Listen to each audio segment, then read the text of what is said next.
We are now joined by Coach Mark Pope, and Coach, we'll ask you to make an opening statement, and then we'll go to questions. Well, just in random twist of fate, I can't believe I get to sit up here with Bill Benner. Bill and I don't know each other that well, but David Benner, his brother, was one of my favorite people in the world. He passed away, but he was the information director here with the Indiana Pacers for a long time. One of the great human beings on the planet, man. I love him, and so we miss him. So thank you, Mark. I'm happy to be here with you. Thank you. We're clearly excited to be here, competing in this incredible venue in this beautiful city in the NCAA tournament, and we're excited about moving forward. Okay, right over here.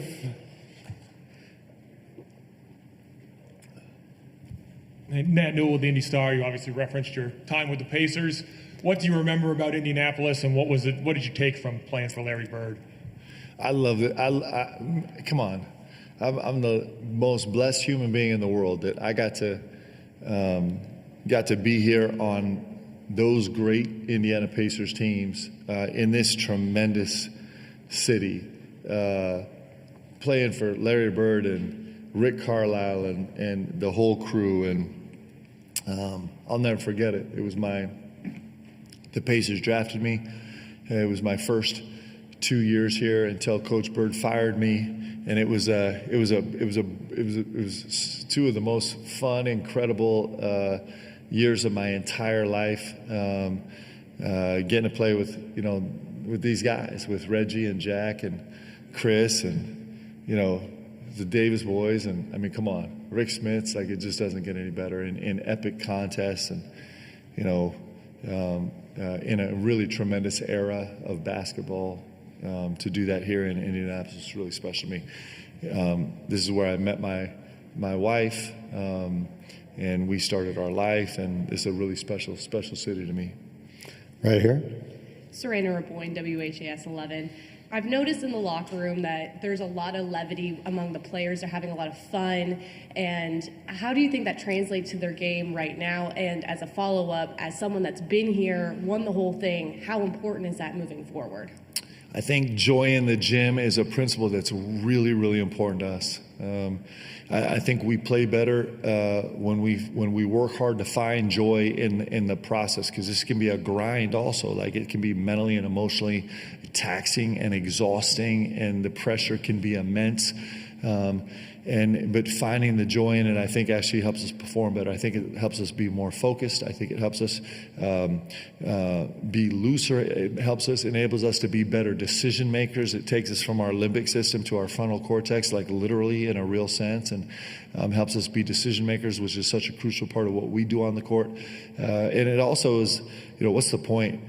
What's the point of all this if you're not building relationships that are going to last forever, and if you're not enjoying every moment? If you can't be here in this city in the Sweet 16 with this group of guys, if you can't enjoy that, then you need to find another thing to do. So I love that the guys are enjoying it. I love that they're taking in every single moment. They came here for a reason. They're very focused on that reason, but their love of each other showing through is actually a strength for us.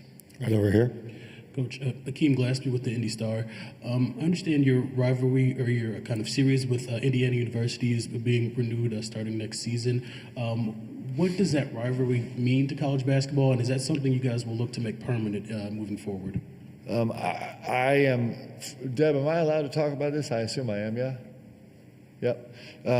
So I have such beautiful memories of Kentucky, Indiana in the RCA Dome, and looking up in the arena and seeing the aisleway where it was split, where it was all blue-white all the way across the arena on one side, and all red and white on the other side of the stadium, and I love everything about it. I think these rivalries are really special in college basketball. I think that this rivalry has incredible history. I think it's great for college basketball. There's nothing about it that's not great. I'm really excited about it. Right back here. Mark, Daryl Bird with Cats Paws in Lexington. You guys played Tennessee twice, beat them twice. Kind of big view. What advantages do you see for the team that won both of those games this year? And flip side, what the advantages might be for the team that lost both of those games heading into this? Well, if we really parse details, there's certainly maybe the emotional advantage of winning two that you feel like you can. And there's the strategic side of coming in 0-2, kind of considering like you might have a better idea of if you're going to make changes, a better idea of how and why. But I think that's like the 0.1%. I think mostly this is a freestanding game. This is a great Tennessee team. It's one of the top teams in the country. It's the best defensive team in the country. They're one of the best offensive teams in the country. Rick Barnes is if not the best, one of the best coaches in all of college basketball right now, and he's one of the people that I really, really admire. I admire him because he puts together great teams every year, and I admire him because everything I know about him, he's a way better man than he is a basketball coach. And when you're one of the best basketball coaches, that's saying a lot about him. I think he lives his life by a moral code and a moral compass. And I think he sets an incredible example for the rest of us in the profession. I think he sets a great example for everybody. And so I don't know what advantage comes from it. I just know it's two great teams that are playing together in the Sweet 16, trying to get to the Elite Eight, and that's exactly what you expect at this point in the tournament, and we can't wait to get to it. Right here. Hey, Mark. Eric Olson with the Associated Press. First time since '85 that there's been no mid-majors. It's pretty much all power conference teams. What's kind of your thoughts, if you could, on just the future, going forward with NIL and revenue sharing? Are the little guys going to be able to win a few games in here like maybe they once were able to? Yes. I think the answer is yes. We had number one seeds that were one missed shot, one made shot away from going down. So there's been all the drama. I expect that will continue because the reason is because there are so many talented players. There are so many incredibly talented players, and there's so many incredibly talented coaches, and so I think this tournament is one of the great things in all of sports, and I think it's because it's a pure meritocracy once you start playing. Once you start playing, it doesn't matter what your budget is. It doesn't matter if you came in on a bus or flew in on a plane. It doesn't matter if you have 17 different uniforms or if you only have one. It doesn't matter if you got holes in your shoes or you got your 75th new pair, right? You just get on the court and battle it out. And there's so many talented players, so many talented coaches. I think this incredible event is only going to get better and better and better. Right here. Coach, good afternoon. Jonathan Gregg, Spectrum News, Kentucky. Every venue is different when you're playing in the tournament. You were at Fiserv in Milwaukee, built for basketball, built for the Bucks. You're here at Lucas Oil. What's it like practicing and then eventually playing here in this building? I think it's a great building. One of my coaches, Alvin Brooks, loves this building like nowhere else on the planet because he hoisted a trophy here. I think it's a really special venue. What's interesting is a lot of times, in the older stadiums, you would walk in and it would be really, really, really light. And so you kind of got caught up in the background. In our first experience in here this morning, the background kind of fades away. So it feels a lot more intimate maybe than it is. I think it's an incredible venue. I think it's a special place and we can't wait to play. Right here in front, Rick. Yeah, Mark, Rick Bozich, WDRB in Louisville. Have you done anything here since you've been in Indianapolis to make it fun, make it joyful for your players, unusual? And when you played for Coach Pitino, did he do that with you guys? Oh. I remember, now my memory might be a little bit skewed, but I remember we went on we toured Italy. We did a foreign tour with Coach Pitino. And I remember like just an insane amount of time in the gym. And I do remember at one point we finished practice. He threw us in a bus and we were so exhausted. I think most of us fell asleep. But at one point I do recall that we were driving around the Coliseum on our way back to the gym to work out again. So, I mean, I love that man so much. I love him. Now we just got in late last night and we're up early for practice today. The one thing that's great about our team is, it was just fun sitting listening to them at breakfast. I'm not going to tell you what the whole team was debating about. There was this very serious debate about which concerts were appropriate to attend and which weren't as a team. And it was delightful. And so with this group, we don't have to do a lot of exotic things for these guys to really enjoy the moment and love each other. They've made that great. It feels like you're in a room with 12 brothers that are just constantly, I mean, they never stop talking, and it's wonderful. We have talked about, we're pursuing maybe some options to get out of the hotel a little bit this afternoon, just because it's a little bit of a longer, we were early in the morning, so it'll be a little longer day, but these guys are pretty fresh all the time. Okay, we're going to just time for a few more right over here. C.L. Brown, Louisville Courier-Journal. Mark, Amari talked about sometimes kind of needing physical play early to kind of get him into a flow. Aside from eating warm milk with your cereal with him, what kind of buttons have you had to push with him to really get him going? Yeah, so one, this whole Weetabix thing has been super fun, man. The videos that we're getting sent to us are really, really special and sweet and delightful, just BBN coming through in major fashion. With Amari, I'll tell you who I think is the most important guy to him is Brandon Garrison. It's pretty fun. So, our rhythm is the rest of the team goes out early and BG and Amari stay back in the locker room for a minute because they're getting on the court a second later when we're doing warm-ups. And those two get each other hyped. They haven't got to the point where they're getting super physical with each other to kind of awaken him, but maybe we'll start on that. But BG is really important to him. Those two have developed an incredible relationship, and then just focusing on the things we do. Those are the things that we'll spend time with Amari on. Is kind of talking about a first hit, a first rebound, talking about being really, really aggressive downhill to 2 feet early on in the game. He's been so incredibly good for us. I mean, he really is a generational guy right now in his own unique niche in the game. He's been really special. We got time for 3 more right here.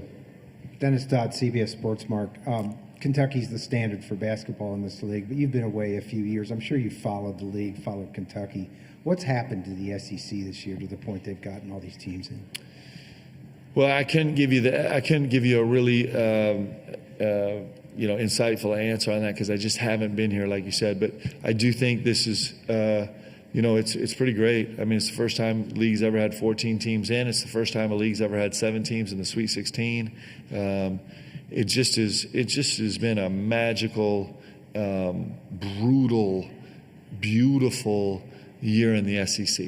And, we'll still see how that pans out as we move forward. But you want to be in the most competitive league, and there's no doubt. I mean, it's really remarkable what this league has been, and it's been a blessing to all of us, and it's been painful for all of us too. And that's what you want. It's been really good. Right here. Hey, Mark, John Huang, NOLA Media. You've emphasized all year the importance of the players kind of keeping an even keel, not getting too high, not getting too low, keeping their emotions in check. How do you feel like they've done? And along the same lines, there have been some coaches, Rick Pitino included, who have advocated for eliminating the post-game handshake line. I didn't know if you had any strong feelings one way or the other about that. I do, and it's because I'm a terrible sport. I advocate that we shut down the handshake line when I lose and that we do it when I win. It's just I'm a bad loser, guys. I'm trying so hard. I got a whole psychology team that's trying to help me do it better. Hopefully we don't do it a lot. I think that I think we all have moments where we feel like, why are we doing this? And those are probably not our best moments. At the end of the day, I do think that athletics, I hope that athletics is about more. It can be deadly serious about winning, which it is. Like, we're deadly serious about winning. And it can also be more. And the more part, you think the deadly winning part is exhausting and taxing It is, because it takes every ounce of everything that you are as a human being, because you're competing against guys that are giving every ounce of everything, sacrificing everything that they have to win. And so sometimes to ask for more seems impossible. But the one great thing about athletes is they're chasing the impossible. And so can we be the most vicious, competitive, fighting people in the world and fight tooth and nail with every ounce of what we have to find a way to win? And then can we do more?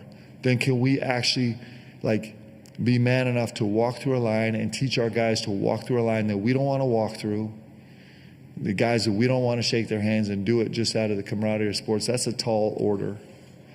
But I don't think it's, I like tall orders. And I like us being more than, if we're going to do this great, guys, we're going to win and win at the highest level, and we're going to do a little bit more. And that's just one little way that I think we can do a little bit more. So I'd like to be mature enough, and I'm not. I'd like to be mature enough to keep chasing bigger and more important things than just basketball. Last question for Coach right here. Mark, Pete Thamel from ESPN. Overcoming injuries has been a theme of this season. I know you talked about not sleeping a few nights before games and such. Can you talk about how that's maybe defined and forged this team to help them get to that point, and maybe touch a little bit on Lamont and what he's gone through to play here? Yeah, every experience we have, good or bad, our goal is to make it a learning, teaching experience. How can it grow us? My staff is so good about refocusing me and saying, okay, relax, take a breath. How can this grow us? How can this grow us? How can this grow us? And for sure the injuries for us have been really painful, and it's been problematic for us and given us incredible challenges. But what's exciting about it is how it's grown us, right? And I think it's grown us a lot of ways. It's given young guys a chance to come up and play. It's given guys a chance to play in different positions with different responsibilities. It's made us really rethink everything that we went into the season expecting to do. We don't talk about the loss of Kirk Krissa very much, but that actually transformed entirely the way that we were planning to approach the game, and that's an afterthought actually in this slew of injuries we've gone through. So it gives you an opportunity to really grow and really become better coach and a better player, and I think our guys have taken advantage of it, and we'll continue to be tested in that way. But adversity is a gift. Adversity is a beautiful thing. The death of me is going to be when I'm sitting on the beach somewhere, just drinking a non-alcoholic beverage and have no adversity, because then how are you growing? What are you becoming? I think we're obsessed with becoming something. How can we find a way to get better? And these injuries have certainly played a part in us trying to do that. Thanks, Coach. Lamont, I've talked about him a lot. I think, it's a beautiful thing as a coach. It's just like a beautiful thing as a parent. When you see your children doing things better than you ever did them, and being smarter than you ever were, and doing things that are so brave and so bold, we all know what that feels like. That's how I feel about Lamont Butler. He's doing things that you just shouldn't have to ask a player to do. And he has never been dissuaded. He's never been diverted or distracted from his core, which is he wants to raise up and do this for his guys. And he's doing it at insane cost right now, and with unbelievable bravery and unbelievable fortitude and gratitude. And it's just that's why I love sports. When I talk about sports, does it give us a chance to do something even more than we have to do the winning? But can you win and actually do something more than winning? And Lamont Butler, if there's a guy that's been symbolic of that for our season on this team, you talk about a guy that's winning and doing more, it's been Lamont Butler. He's really special. Thanks, Coach. Thanks, guys. Great seeing you. Hey. Hi, Liv Clements with Indiana University. Kobe, I wanted to mention you guys have done this twice now with Tennessee for the third time. Does something have to change specifically for you guys to make it a three-peat with them? Question for Kobe. Honestly, I don't think we have to do anything different. I think we got to do the same thing that we've been doing against every team, just continue to be ourselves. And, we trust each other on the court. We know what we're capable of doing. And, Tennessee's obviously a really good opponent, so got to give them their respect. And, we're coming into this game with the same mentality that we came into the first two. Question right here. Daryl Burr with Cats, Paws, and Lexington. For Lamont, and if any others want to chime in, that's fine. You guys are at this stage getting ready to play in a game you've dreamed about your whole lives. I'm wondering, as a team, how often do you guys think of Jackson and Kerr, who aren't able to participate in this right now? Question for Lamont. Yeah, we think about them all the time. It's really tough, for them to not be out there with us and, playing. But I feel like they've done a great job of just being leaders off the court, being really vocal in huddles and pulling guys to the side and telling them what they see out there and, what can help our team. So they're still very valuable to us. And, we just are playing hard, playing for love and, playing with passion for them who can't be out there with us. Question right here. Adam Oppenheim, Indiana Media School. This is for Kobe. Tennessee has been one of the top defenses in the year, but you guys were really successful against them in both games, shooting 50% from three. What made your offense so successful, and how do you look to take that into the third match? Question for Kobe. Yeah, I think the coaches, they do a really good job of just scouting, the way that they guard. And, they've been a really good defensive team, but I feel like we've seen their defense a couple times this year, teams that kind of do similar things. And so we kind of just, do what we do every game and just scout them and work on the things that they're good at and how we're able to, use that against them. So I'm sure that they'll probably try to change things up a little bit since, the first two times it didn't work out too well. But, we're going to continue to do what we do. We work on every type of defense guarding us, so just got to continue to do us. Back here in the corner. Aaron Gershon, Cats, Paws, and Lexington. Andrew, I know you didn't play much in the first two matchups against them, but Milicic was the one guy that really hit a bunch of threes for them. What's kind of the key to slowing him down this time around, and what did you guys learn when you guys went back and watched the film from his success against you guys? Andrew. Yeah, he's a great player, and so certainly he shot the ball really well from three against us, and especially the first matchup. He wasn't shooting a great percentage, and we've kind of changed how we scout a little bit and changed how we attack the game, and we're not giving anybody any dare shots. We're making other teams feel uncomfortable. I think that's helped our defense improve these last couple of months, and so for that being said, just being able to have presence on the ball, make sure he's not comfortable, especially when he's trying to step out and shoot some threes, which he had a lot of success against us in the past. Right here. This one's for Ortega. Obviously, your brother plays in the NFL, and you have a chance to play at Lucas Oil Stadium. Just what does that mean to you to kind of have bragging rights over him? I understand he hasn't had a chance to play here yet, and just what's your relationship like with him, just helping you get to this moment? Ortega? It's a cool feeling playing in the stadium. I've never played in a football stadium before, so definitely just want to win. Say I won in a football stadium that you haven't played in, so that would be cool. But, it just means a lot, knowing that he's got to the highest level. And, I'm trying to get there. So, just with the gems and, the advice that he's given me so far, it's been a lot for me. And it's definitely got me all the way here. So, I'm just thankful that he's in that position. And, he's going to be here tomorrow. So he's definitely going to be able to cheer me on.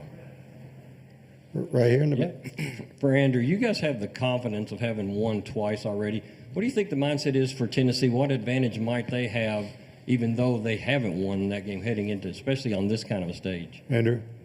I think for them, they probably, want to just try and learn from anything they could from those first two games. For them coming into this third one, that they, think they'll probably shoot the ball a little bit better. But I feel like for us to continue being able to come out on top, we got to just continue to contest every shot and make every shot tough. And that's what we were able to do the first two matchups, and that's what we're going to be looking to do again on Friday.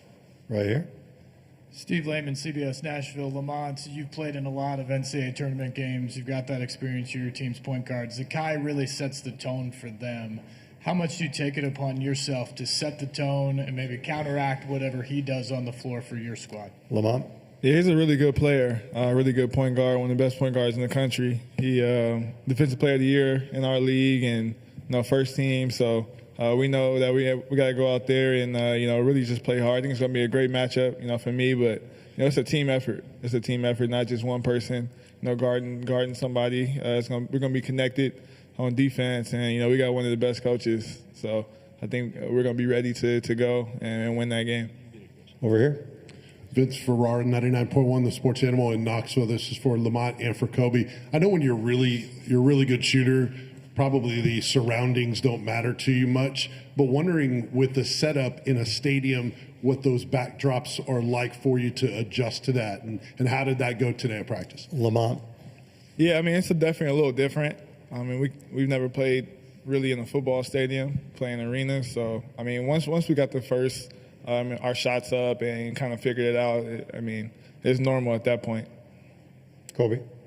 Yeah, I mean, I feel like it's been pretty cool just to play in different environments. And for me, it's my first time playing in a football stadium, so that's a pretty good experience. I don't really think it changes anything. I always say if the ball is round and the rim is a circle, then I think it's all the same thing. So I'm excited to get out there and play. Right here. John Huang, NOLA Media. Hey, Andrew, when I look at you guys sitting up there, you're all really relaxed and seem confident. Is that just part of the team mentality? I know BG has a tendency to kind of get worked up, but Coach Pope has always emphasized keep a level head, keep your emotions in check. Is that just part of your team personality? Andrew? Yeah, I would say definitely, this team, we really care about each other a lot. We like to have a lot of fun together. And so it's just it's a lot of fun to be around these guys and definitely, just how talented our team is and how close we are definitely brings you a little bit at ease at times. And, it really allows us to enjoy the moment and take your time. It really kind of gives us that a little laid back, but always having a great time with each other for sure. Time for a couple more. Hi, Liv Clements again at Indiana University. Otega, I wanted to ask, you've been a powerhouse going into this season, into this tournament. Is there a way that Tennessee actually can stop you? Otega. I don't know. I hope not. But, I'm just going to try and go out there, have good energy. I feel like the ball finds good energy. So I hope they can't stop me because, I'm trying to win. But, yeah, we're going to see. One more for the student athletes right here. Yeah, for Andrew and Amari, I know, Andrew, you just talked about, right here. You just talked about how much fun you guys have together, how much you enjoy each other's company. I guess, what brought you guys together so quickly, right? I mean, this is an entirely new team. You guys didn't know each other this time last year. How have you guys become really like brothers? Andrew? I would just, say probably just being able to bond over things pretty quickly in the summer. A lot of us have, similar interests and just being able to really, just try to get to know each other on a deeper level. Everybody is new at one spot, so everybody kind of had that mindset of trying to get to know each other a whole lot better. And, it gives you a little bit just nostalgia, just growing up on the park, playing against each other early on in the days, kind of like you're a little kid. So it was a lot of fun. Amari? I'm going to say the same as Andrew, just hanging out in the summer. I feel like that helps us grow closer a lot, so I'll just say that. That's it. Thanks, guys. Thank you, guys.